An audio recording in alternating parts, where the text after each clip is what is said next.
Sarà il San Lorenzo il grande protagonista dei primi 3 e 4 giorni della Transat Quebec-Saint-Malo. Il fiume è la star della partenza e condizionerà la prima parte della regata, rendendola davvero unica. Siamo andati a conoscerlo, relativamente stretto in alcuni punti, poco profondo in altri, soggetto a forti correnti e molto trafficato.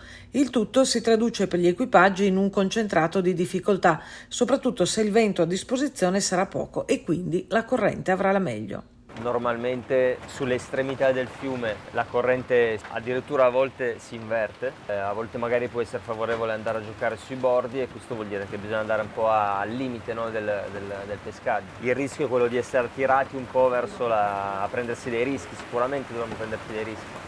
Nel tratto di Quebec City, lungo la riva sinistra, il fiume è molto sfruttato, dalla zona industriale in cui si trattano cobalto e bauxite fino all'imponente silo di cereali che arrivano via fiumi dalle grandi pianure. Basta però percorrere poche miglia per ritrovarsi in una travolgente natura. Intanto, nel bacino Louise, dove i Class 40 sono ormeggiati, ultime ore di preparazione. Passati i controlli di sicurezza, il Class 40 IBSA è pronto. Si lavora al meteo, allo studio delle condizioni, caratterizzate qui da un'ampia variabilità, con temporali che portano pioggia ed evanescenti raffiche di vento e poi porzioni di fiume caratterizzati dalla nebbia. Ma a 24 ore dal via lo sguardo si posa necessariamente anche sugli avversari.